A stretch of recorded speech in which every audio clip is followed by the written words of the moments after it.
for game number 2. SBE on the blue side this time. And what will they do on the blue side? Taking out that Kalista now, of course, we probably won't see that LeBlanc ban coming from SK Telecom. Cassiopeia still removed, even though Faker is playing this game, and there's the Maokai. So not changing up too much for SBE. LeBlanc banned this time by SBE themselves, but they're not going to have to take out Kalista, more than likely. Yep, being on the blue side, they might try to take advantage of that, and SKT not wanting to give away that Gragas, so just taking it out of the lineup altogether. Well, they're trying to get Rek'Sai for themselves, and they're forcing SBE into a position where they're either going to have to first pick the Rek'Sai or just give it up in the first round of the draft on that red side. So, nice strategy so far. We could see the Rek'Sai ban coming in, possibly, if they want to leave the Gnar up this time around. And there it is, yeah. Yeah. I mean, Bengi also did show some good games at Gragas, too, overseas, but still seems to prefer that Rek'Sai at times, and the Rek'Sai therefore will be banned out. And will the last ban be a Kalista ban from SKT? Or are they going to try and bait out the Kalista and then play Urgot into it, would be the next question. That's true, that is something that we've seen teams do from time to time, but nope, not going to take that one. Instead, they don't want to play against that Kalista. So what will the first pick be right here? Gnar, Hecarim, possibly a jungler. Could early pick something like a Azir if Sassen is comfortable on that champion, considering that they are going to have to pick their mid before Faker anyway. Yeah, I mean, Cassiopeia is banned, so... You still got to be worried, though. When Pawn tried to first pick that Azir, we did see, in fact, the Kassadin counter pick coming in from Faker in the finals. The first time that a Korean player ever used new Kassadin. That's very also true. I should actually, a Korean player in Korea. Yes. Yeah, we have to clarify that now. Because certainly they're everywhere. Because certainly Pawn played it a whole bunch in the LPL. For sure. Considering taking that Nunu, but yeah, I don't think it's that high priority that you steal it away when Sejuani is available. You might as well just be aware of the Nunu coming in from Bengi. Will Bengi go for the Nunu, though?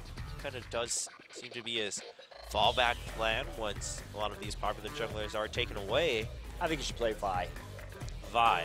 His Vi was really good. It was good back in the day. It's time for the Vi resurgence. Well, maybe he's thinking about it. Sticking his tongue out, he's like, Vi, yes. Nope, he's actually going to play Eve. He's like, I lost to it. I will show the rest of the Korean teams the power. Well, most likely we'll see a jungle pick here, and probably a top pick, maybe an 80 carry pick. Oh, actually just wanted to secure that Alistar. Well, it really opens up the Urgot play that they like to do, and Wolf has been so good on that Alistar recently. Of course, a lot of bans from that Alistar at MSI, so Alistar Nunu. Going for that ultra tanky SK Telecom style that we've grown to know and be bored by in the early game. Yeah, they're really bringing the tank meta to full throttle here as much as they can. And Sassen, I don't know if you really feel the need to first pick Vladimir. I mean, I guess, like you said, you'll have to first pick it anyways. If you're going to do it, might as well do it confidently. That's a champion that's really punishable in lane, however, so yeah. I wouldn't be quite so eager to take the Vladimir early on. Yes, and the Vel'Koz. Much less punishable, I think. he does have a knock-up and a slow. Gotta give that to him. Do you? Do you have to give that to him? I think Riot gave that to him. Okay, I didn't have to. Riot took care of that for me. So, see, yeah, like you mentioned, I think Sassen might as well select his mid laner early if he wants to, but at the same time, of course, you do have to maybe consider their top laner and their AD carry. They're going to go ahead and secure that Sivir.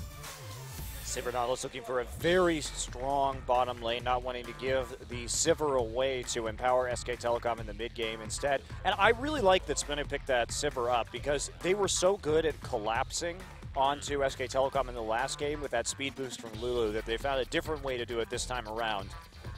Bang, thinking about picking the Corki into this Sivir for some extra punch in terms of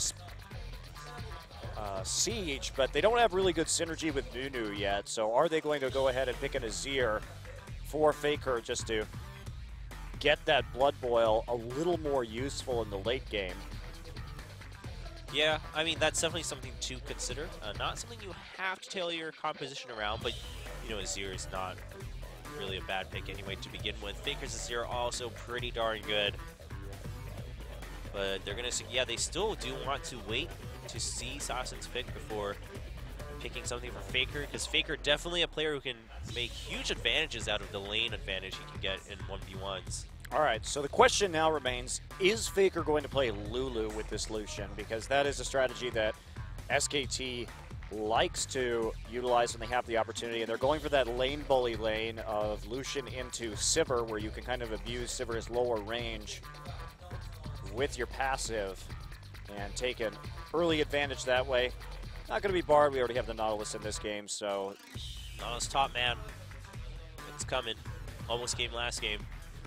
It's on. We've already been there. It wasn't good, Chobra. We're not going back to the old ways of the Nautilus top. Trace. The Nautilus top and Akali support, of course, a classic. And yeah, I think that Spenu taking the Lulu away is a good call right here, because SK Telecom may want to select that champion. It is a very safe mid laner. No matter what Faker throws at you, does have some nice bullying potential early on, and they're going to take Kennen top lane. Whoa, okay. All right, taking that to try to punish Rumble for his melee range. Of course, you can get away from ganks pretty easily yourself, and not too much gank pressure anyway from Nunu, as you don't have a stun. The problem with Kennen is that if SK Telecom decides to lane swap, which they don't want to do because they have the Lucian into the Sivir, but Kennen is a top laner that can be punished in those lane swap situations. And to be fair, we also technically don't know who's going top and who's going mid. Both are potential options. True. Yeah. So a bit of a flex pick right there. That's probably what SK Telecom is thinking about right now, trying to get something that would be good into either of these matchups. It's going to be mid-rumble. Oh, man.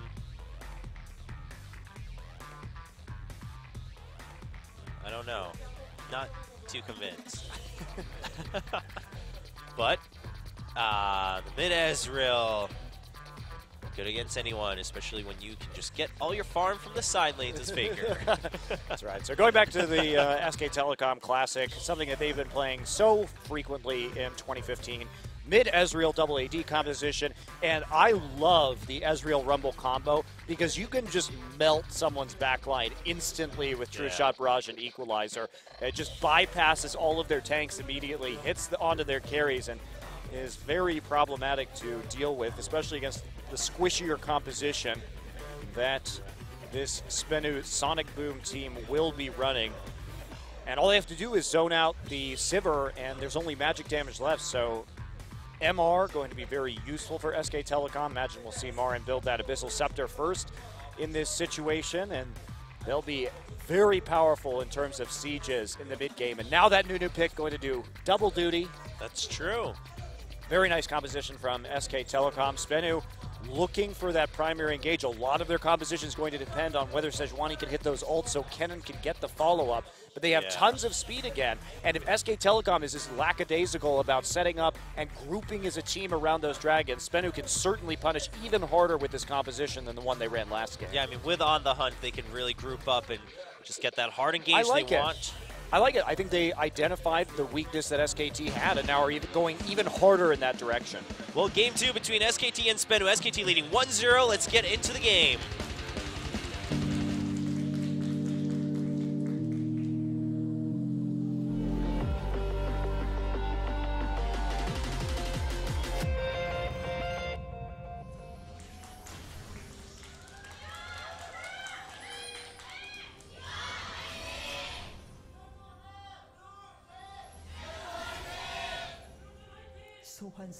And a last cheer for Dongjun, the commentator for the Korean cast. Really? Yep.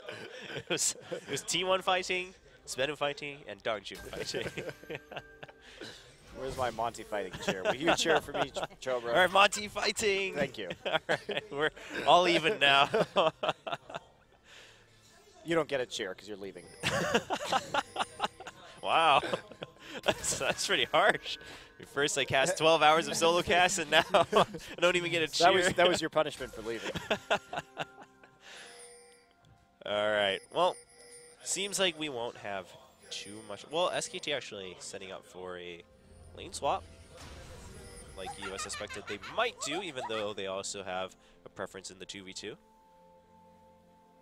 Yeah, and this could be advantageous to Spenu, who does have that stronger Dragon Control, at least in game one. So I do see Bang heading up into the top side right now, and they're trying to deal with this Kennen, keep him down, and keep the Rumble safe, because having Rumble in that Kennen matchup is pretty unfortunate for Rumble.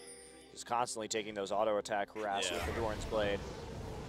So when will the day come when thematic compositions are completely acceptable in the professional meta, like all Yordles? Well, remember that actually Frost, back in the day, played an all ninja composition at an international event. Oh, that's true. So they've been trying, and you know, even SK Telecom at All-Stars in 2014. They did play. They played for skins. That's so true. We do have this. Korean teams like to style with with thematic compositions. One day a Moo will return in the jungle and we'll have all Yordles. Cloud Templar comes back into the scene as a player. All right, so Marin just going to tag alongside Bengi for a little while as the lane swap occurs for SKT, but Wolf also just going to leave to join Marin in the bottom lane as he goes all the way down the map. Yeah, pretty quick swap right here. They want to catch this wave down in the bottom side as it's developing. Meanwhile, Bang just perfectly happy, freezing up in the top lane. So quick recall there by Wolf. They're going to hit this timing really well. We see Secret keeping some eyes in the jungle right there, seeing if he can disrupt anything, but not going to be particularly effective. Ooh, he stole one of the smaller ones. That is actually really annoying because you will not hit level 3. Yeah. So Bengi just going to move on to his Gromp. I mean, he would have gone there anyway, but it's going to put a slight delay onto Bengi's farming route in the jungle. Meanwhile, Kennen only recalling right now, and he has to break that freeze in the top side. He'll feel comfortable knowing that the jungler and support are in bottom right now, so he can just go ahead and teleport, but Marin has a pretty much free opportunity to go back right now, so he can play a little bit more aggressively for this CS. Faker getting some wards into the river while Catch takes the crab, and Soul should be easily able to farm in the top side with that range and the unlimited shurikens that he has, that energy. So lane swap actually executed pretty well here by Spenu. A lot of times these newer teams not quite so good at lane swapping and these other complex maneuvers on the map, but really doing really well here. And Secret made the right move to make sure that there wasn't a trap being laid in the top side by SKT, and once he got confirmation of the location of the support in jungle, just went ahead and had Soul TP up there. So nice work, Faker. A little bit down. Faker usually likes to build tier into Trinity Force on his mid lane Ezreal. Yes, Austin was doing a good job of trying to put some pressure down onto Faker early on with the Glitterland's power. But eventually it will just even out. Assassin did miss some CS while he was trying to harass though, so. Nothing too exciting though. Yeah, not even some good old-fashioned Nunu counter jungling by Bengi. Yeah, it's been quiet. I mean, that small golem at blue, Bengi was like, nope, can't invade anymore. 2 behind. Yeah, it's solo XP going over to Kennen as well, so that's going to be very helpful when he hits 6 first. Secret really wanted to get closer to that wall, the dredge line. Well, he got his desire, Trevor. All right, Pink Ward's going to see Catch. Yeah, it should be able to see that ward too, and Secret's going to have to flash out as Wolf headbutts Nuclear back. There's the exhaust, and Nuclear choosing not to use flash. He just accepts his fate as Bengi shows up. And Marin gets a first blood. Well, right there, because Soul used his TP earlier, just nothing that they can do in order to go into that bottom side. And so, a little bit too pushed up, no wards in the river to detect that gank was coming, and pretty easy kill, actually, taken by SK Telecom. Yeah, I don't think I've ever been less excited about a first blood, given how easy SKT made that look. I was just like, all right, it's just going to happen. And Secret actually going back in onto Marin with Catch showing up, but he's taking a lot of damage. I mean, the minion wave is there with 6 minions, so. Yeah, you really don't want to trade too, right? He's about to overheat with that flame spitter on. That's when Rumble's going to do a whole hell of a lot of damage to you, just in terms of those autos, and that support not going to be doing a lot of work. Now, SK Telecom's trying to push this up before they recall Sejuani wrapping around, but SKT knows what's going on. Secret totally telegraphing that gank, and of course, the timing right for Nuclear to be back in lane. Yep, so Marn will take that chance to go back, get some items, get some more pots. Just going to go ahead and get a Merc Tread, actually, on top of the door and shield, and then pot in some wards to make sure he's safe. Faker has been zoned out quite a bit from lane. I mean, he's low on mana and health. Yeah, loses some CS right there. He needs to go back to pick up his tier and get it stacking immediately, however. And he's going to get 2 tiers, because that's how sad he is. He's like, no, not the wave. And a Vamp Scepter, actually. So very early Vamp Scepter, looking for that sustain. He just wants to farm up for a little while. He's concerned about the constant spew of glitter lances and picks empowered auto attacks that had got him low in the first place. And now it's time for Bengi to be a jerk. He's not going to be too much of a jerk, though, with the Wolf Spirit. Yeah, catch. Smiting that out right away. Or early. is he? Oh, yeah, he's ready for the blue.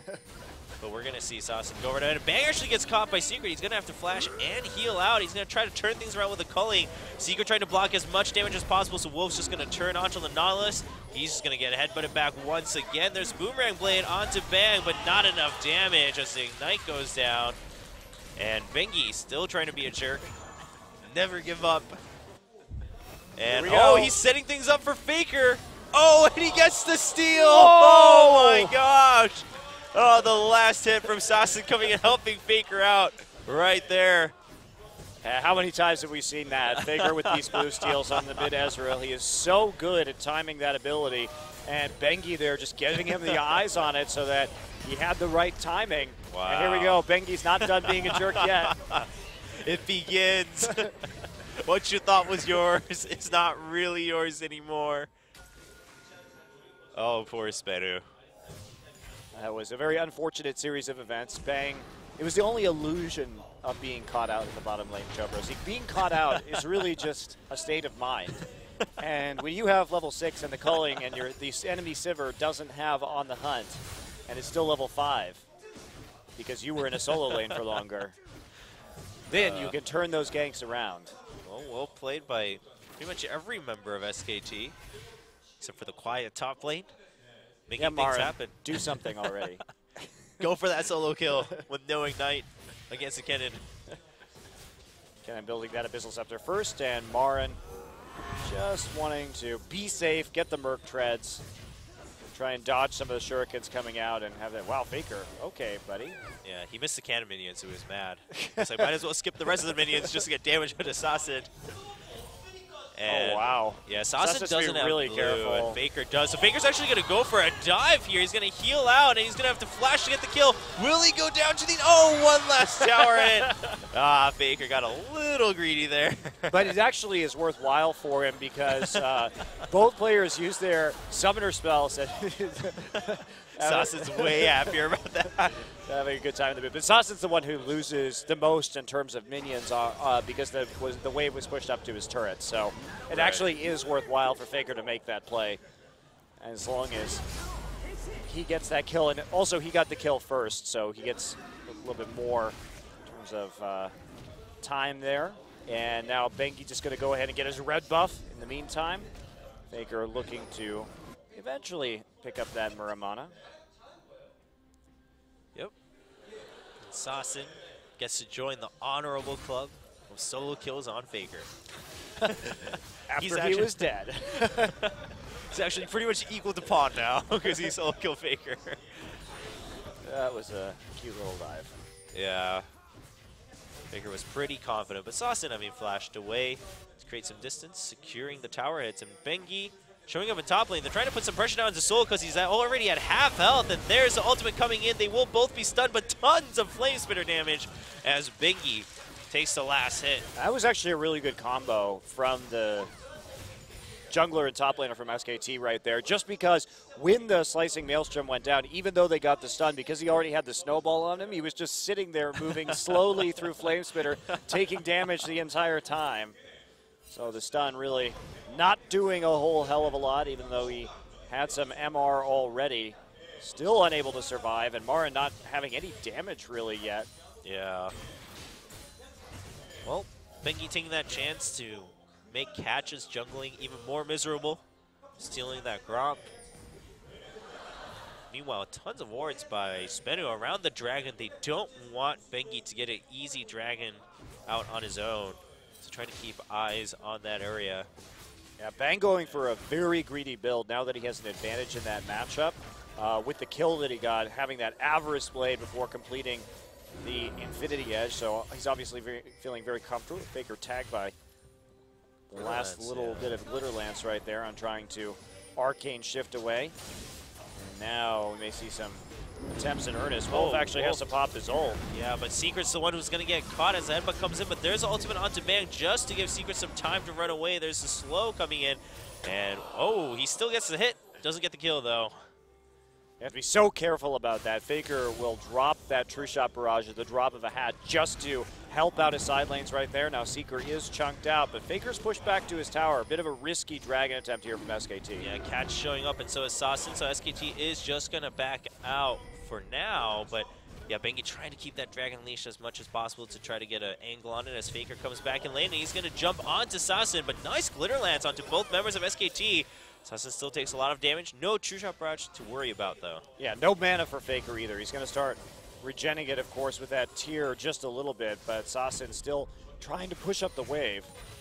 Yeah, and he's going to stick around as long as possible. He does have a health pot going, so he feels pretty safe given the mana situation for Faker. Scuttle Crab going in favor of SKT, and Bengi just going to come in, say hello, maybe steal it. Yep, just going to steal the Raptor catch.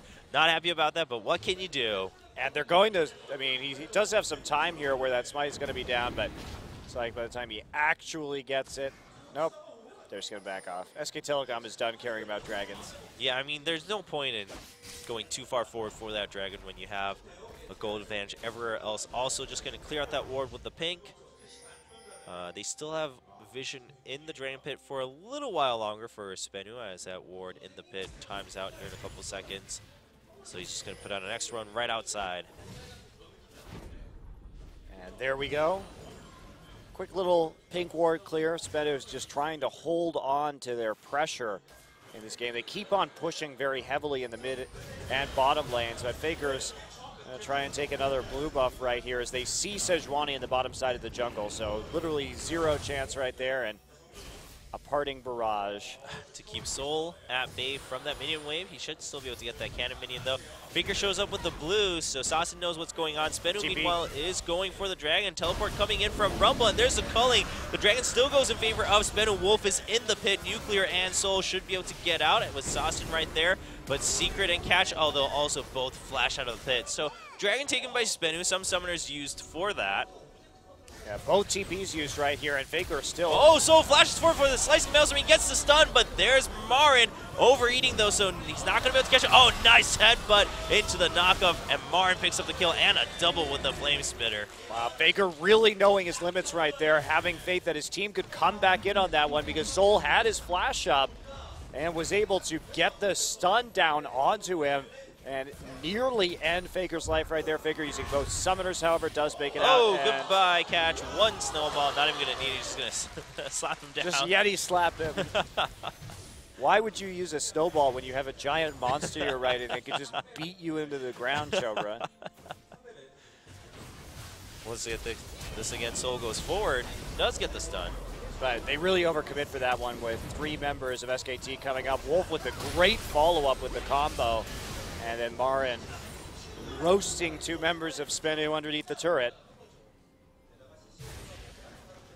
It's the new freeze roast method to instantly cook your food at absolute zero temperature with Nunu.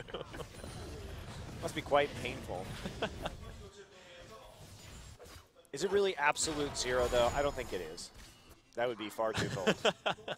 They should actually just get stunned instantly and dead at the same time if that was true. The most OP ultimate in League of Legends. Bengi doesn't care about Sasson. In fact, he's just going to chase through. Whoa, that's a lot of damage from that True Shot Barrage. That is a protection, pink ward protection True Shot Barrage right there. And it really is just amazing how regularly Faker will use that.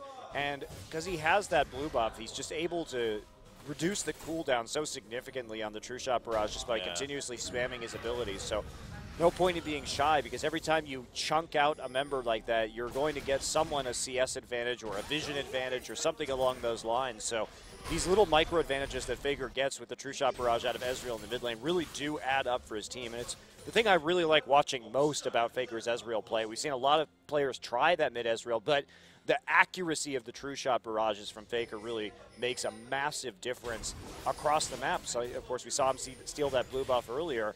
Yeah. And he really can dictate where people can and can't go. And here we go. Well, gank in top lane. Dredgeline not going to hit onto Marin, but there's the ultimate coming in from Nautilus. Marin turns it around with an equalizer, though. Secret will get taken out with the help of a True Shot barrage as Catch comes in to help with the kill. That will actually go to Secret with the Ignite.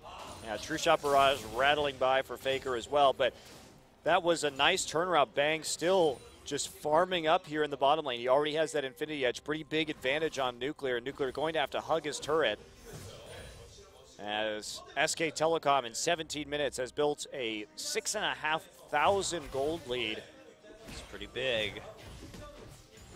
Faker, I mean, keeping eyes on the map with good communication to boot, is also able to just secure all of his CS and push up when he needs to. Keep applying that pressure. Not going to spend, several seconds keeping an eye on somewhere else on the map. Nunu's just... He's just going to stick around.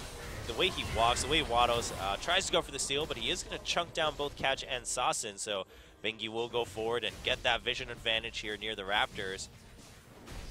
But the pink will also get erased, and there's another ward. Questionable pink ward right there, while Faker actually went into lane to push up that wave just a little bit more and keep on farming. Don't need to commit. We have a Manjais for Marin. Okay, it's going to be one of those kind of games.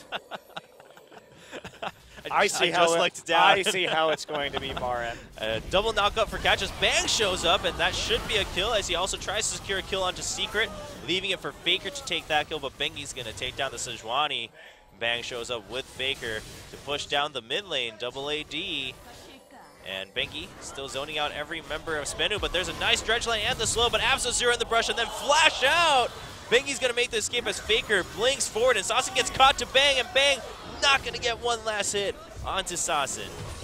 Oh, wow, nice dodge by Sasin on that one, and Dredgeland keeps Wolf back, and there's a teleport from Soul. Can he get the stun onto Bang? He does, but no damage to follow up. So Bang and Faker will just try to turn around. Bangy pretty low, though, so they got to watch out. Boomerang Blade comes down onto Faker, but he has Arcane Shift and Secret. Where are you going without really much of a mission? There's the Equalizer. Oh, he gets booted back onto the Equalizer. Everyone trying to stack Marin's Manjais Soul Stealer as the double kill goes to the Rumble. Somehow, Secret killed Faker and all of that as well. Faker had his flash up, so I'm not exactly sure how that happened off the screen, but Marin finally arriving with that Equalizer, and Wolf with the punt straight into the flames. That is by far the super play of the week. Wolf's punt into the corner of the Equalizer. Ah, this game is getting silly. Well, Marin has some nice stacks now after getting that double kill, so he'll be pretty happy as he looks to maximize his AP on his delightful Manjais Soul Stealer. So here's the TP that comes in. It's not a bad idea from Soul. Forces the flash out of Bang. Heal used as well. But they turn it around pretty quickly. Faker tries to get a parting Mystic shot. There's a Boomerang Blade. Nearly takes him out. And here is Secret. All right, what'd you do, Secret? He probably just clicked R. Oh, yep. Because I was like, he didn't. It was the old flash and turn right there. down by 7K gold at 17 minutes. Well, at least I can still, as a support, flash old Faker to kill him. Well, nice. You got to take the moral victories while you can. Definitely. SKT continuing to just harass Catch in the jungle by taking away all of his buffs. There's a lot of wards for Catch to take care of first, and Bengi's going to show up by then. Catch will just have to back off from the red buff, and Faker's going to get that just in time right after the smite. Good That was actually a really good smite auto combination right there. And here we go. Dragon, only second of the game, but first for SK Telecom as they continue to roll towards a victory right now. Massive, absolutely massive gold lead. And And on the hunt coming from Spinner, they want to catch anyone on SKT, but nice disrupt and the equalizer onto the absolute zero as Soul comes in, but he's just going to get exhausted. Marin didn't have his Flame Spitter on, but Bang has the damage to follow up. There's a Flame Spitter following through. True Shot Barrage not going to hit anyone. By the way, that was a 5v4, but just the ult combo, and that's one of the problems with Kennen is he's so item dependent, and you can see how little damage this Kennen is doing right now as Ketch and Bengi chase each other around the jungle. Oh, Ketch can't find the angle to jump over the wall thanks to the Krugs. And eventually Bengi will take that kill as Faker just peacefully pushes up the bottom lane. Going to chew through that tower pretty darn quickly right now with the help of his Sheen. Oh, maybe needs one more wave while SK Telecom's going to take a 2-man 21-minute Baron, I guess. Yep, Bengi's just going to show up to consume a couple times. Then it should get taken care of pretty quickly. Yeah, Marin's also coming to join after pushing up that top lane. Spinner knows what's going on, but Sasa's going to be met with a big surprise as the Majaya stacks start to do their work. 13 stacks for Marin. Yeah, it's nearly 400 AP at 22 minutes into this game. That is one scary rumble. 7-1-3. He's ready for another one.